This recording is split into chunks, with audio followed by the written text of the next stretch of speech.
shot and scores! Chabot curled and drives and scores!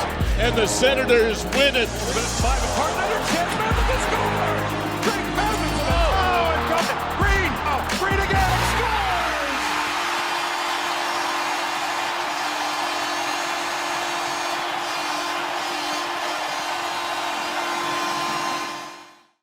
If a player's playing well, their stonks are going up. If their player's not playing well, their stonks are going down. And that's really it. I mean, if you want an example, Tim Stützle is a player that we'll touch on most of the roster later, but Tim Stützle's stonks, they're going up because he's a phenomenal player. He showed some great skill and talent, and he's phenomenal. He's just great, and he's going to be the future face of the franchise, really, for the Ottawa Senators. So he's going to be very fun to watch. And Eric Branson, they're going down, boys. He's been frustrating to watch. So stuff like that. It's basically that. So this episode we're going to be looking at the entire roster because it is the inaugural episode.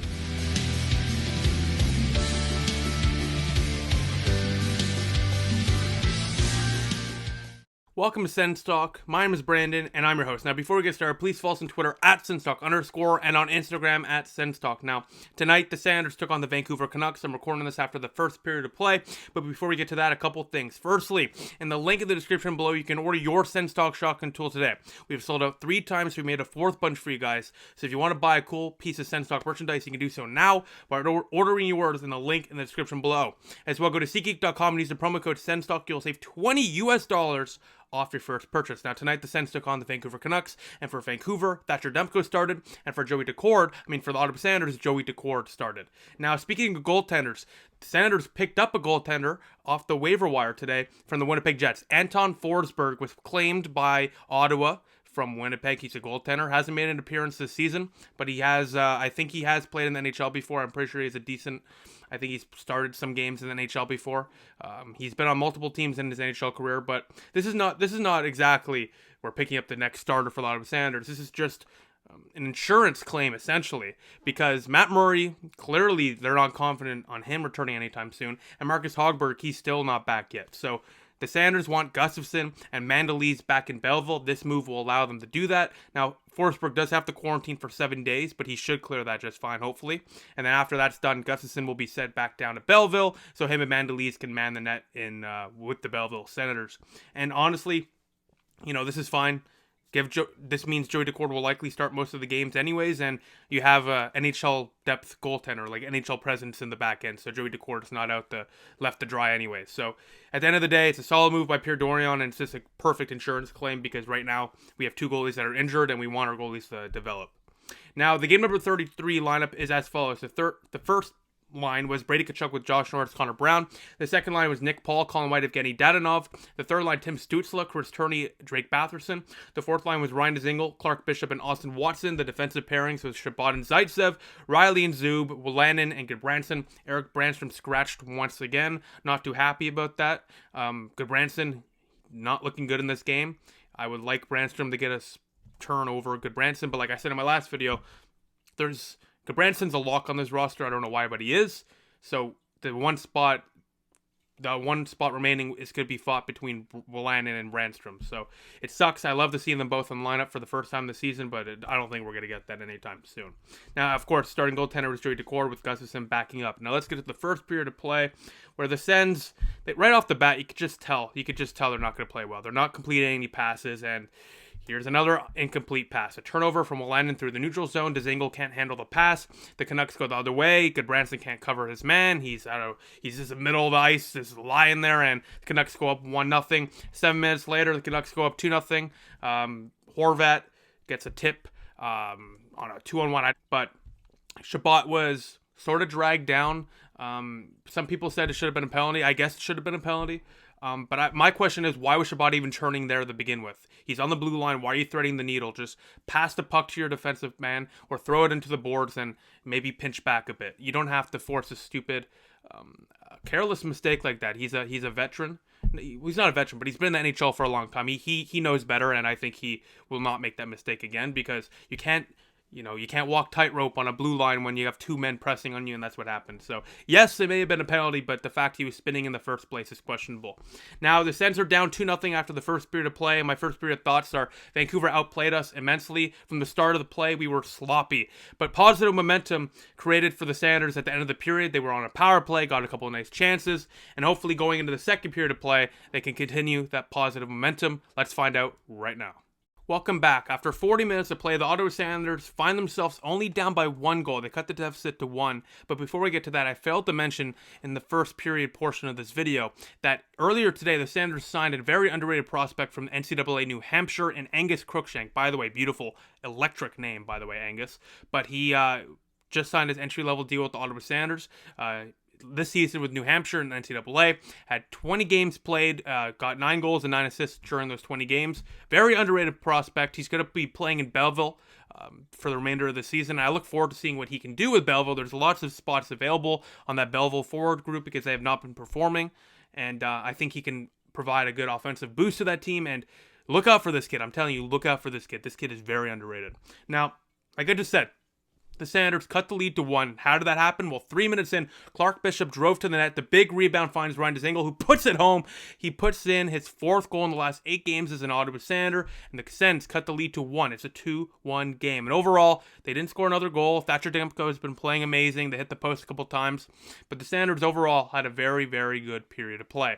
And, hopefully they can continue the positive momentum going into the third period that they generated in that second period. And like I said, at the end of my first period portion of this video, the power play at the end of that first period gave them an opportunity to build their momentum and, build confidence. And clearly it did, because that second period was just a very nice, uphill trajectory from that beginning of momentum to just, I wouldn't say dominating, but playing exceptionally well in the second period of play. Now let's get to your questions. First question comes in from Caleb. They ask, do you think it is possible that the Sens could re-sign Ryan Dzingel and keep him for at least a few more seasons? Good question. I don't think so. The question here is, I think Ryan Dzingel wants to be an Ottawa Senator. I think he loves it here. He was a part of the Sens organization for a long time, so I don't know why he would not want to be in Ottawa. I think he wants to sign in Ottawa. The question is, does Ottawa want to sign him? Maybe for a 1-year deal, but I honestly don't know. You got Formenton, you got hopefully Logan Brown, you got some options in Belleville. They probably want to give those guys a shot. But hey, I love Dzingel. So I hope the feeling is mutual. I hope Dzingel and the Sens organization loves each other, because a 1-year deal wouldn't be bad. You could trade him at the deadline, and he obviously provides some scoring abilities in the bottom 6. I'm on board. I would take Dzingel back, but we shall see. Next and final question comes in from Colby Sharir. They ask, what do the Sens see in Gudbranson to warrant him staying in the lineup? So, good question. I don't know. I don't know what they're seeing that we're not seeing. The eye test clearly shows that Gudbranson's a defensive liability, and he just can't defend. That being said, that you could say a lot for a few of the other defensemen on this blue line. It's not exactly the best blue line in the NHL, but Gudbranson is a defensive liability. So what they probably see in him is a veteran. They see him as a veteran presence in that locker room. They probably want him in that locker room during the intermissions to talk to the kids, help them develop the little things that us fans don't see.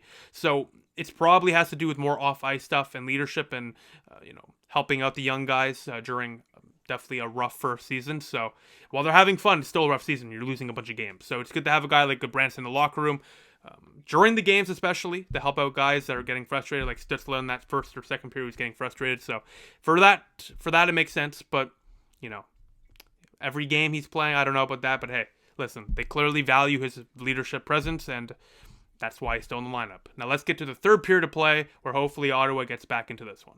The Ottawa Senators unfortunately fall 3-2 to the Vancouver Canucks in a shootout, and many things happened in that third period, plus overtime and shootout, so let's recap it. Firstly, a couple of injuries right off the bat for Ottawa. Firstly, Colin White collided with the boards. Did not look like it was a serious injury, but he did get up, skated off on his own, but he did go to the locker room, did not return. This is also a mere few days after that big collision in the boards where we thought Colin White would be out long term.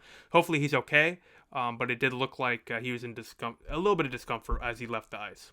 Now, this is a much more serious injury, I think. Joey Decord, damn shame, firstly, what happened.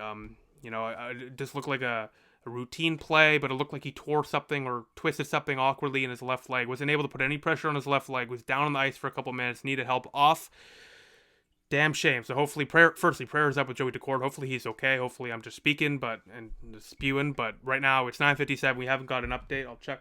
Yeah, we haven't got an update on Joey Daccord. So at this moment, it looks like a serious injury. Hopefully I'm wrong. I really do hope I'm wrong. He's a friend of the show, a great guy, great goaltender, who's on a great run. It's a damn shame. So I do hope he's okay. Just damn, this sucks. It sucks. So hopefully he's okay, and I'll let you guys know as soon as possible if he's okay or not. But yeah, it's a tough break for him. He was playing so well. But that does mean Filip Gustavsson, one of the former top goaltending prospects on the Ottawa Senators, makes his Senators debut, and he looked good, to be honest, but we'll get to that after. Because after a mere 30-40 seconds after Joey Daccord gets injured, Josh Norris gets a pass from Brady Tkachuk and rips it bar down past Thatcher Demko. The Senators tie the game at 2 apiece. So we go to overtime now. The third period goes back and forth. Gustafsson's forced to make a breakaway stop on Bo Horvat, but we go to overtime now where Gustafsson's looking strong. And in the overtime period, the Senators are putting a lot of chances on the Vancouver Canucks, primarily, of course, Thatcher Demko. And then with a couple minutes left, Dadonov is offside on a 2-on-1. Chabot's here on the Senators blue line. Dadonov's off, okay? So it's a 2-on-1. Obviously, Dadonov has to slow down and let Chabot catch up to him so they're not offside. But Dadonov just sprinted. It was way offside before Chabot even passed the Vancouver Canucks blue line. So, careless mistake by Dadonov cost the Senators a chance to win this in overtime. And speaking of Chabot, while we're on that topic, Chabot tonight played about 35 minutes of play. You need to cut that by at least, if not more, 8 minutes. You're overworking him, which is forcing him to make stupid mistakes, costly turnovers because he's overworked. So this is how you ruin a player, okay? So you got to cut down his minutes, and you got to do it now because, firstly, he has some injury issues this year. Secondly, the too many minutes is going to create mistakes. And thirdly, mistakes ruins confidence. So please cut back his minutes. Now we go to the shootout where unfortunately the Senators do not score. The Canucks win it in the fourth round. The lone goal was found in the fourth round, just trickled by Gustafsson. But listen, Gustafsson was fantastic. He made like 8 or 9 stops in relief. He wasn't expecting to start or even play tonight's game, and he came in big. He made a couple big stops. So good on you, Filip Gustafsson. But the Sens do fall 3-2 in the shootout. Drake Batherson had a great chance in the shootout. Kicked up. It's an incredible stop by Thatcher Demko, but the Sens do fall 3-2 to the Vancouver Canucks. Now let's get to the Sens Stock Star of the Night, voted by you, the fans. So let's get to that right now. So the 4th star, with 3% of the vote, it is Ryan Dzingel with the goal. The 3rd star with 13% of the vote and the tying goal, Josh Norris. The 2nd star with 38% of the vote, Filip Gustafsson, making his NHL debut. Gus was very, very good when called upon.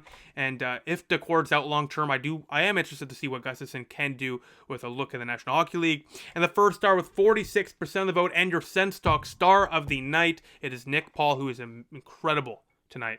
Absolutely incredible. On the penalty kill, he was superb. And the last 2 games, he's been one of the best players on this team. And tonight, he is your Sens Stock Star of the Night and well-deserved Nick Paul. Now, the next Sens game is on Monday at 7 p.m. Eastern Time on March 22nd versus the Calgary Flames, which is in 4 or 5 days. So, in the meantime, stay tuned tomorrow for the Sens Stonks debut episode with Noah Ludin. But besides that, thank you for watching. Make sure to comment below and let me know what you think. I look forward to reading all your comments and responding to them as usual. Besides that, please like this video, share this video with your cool stuff, and click the big red button down there, and subscribe to us. And more importantly, turn the notification bell on to get notified whenever we upload a new video. Besides that, the Sens fall 3-2 in the shootout to the Vancouver Canucks. I will see you Monday night, if not earlier. But besides that, I'll see you soon. Go Sens, go.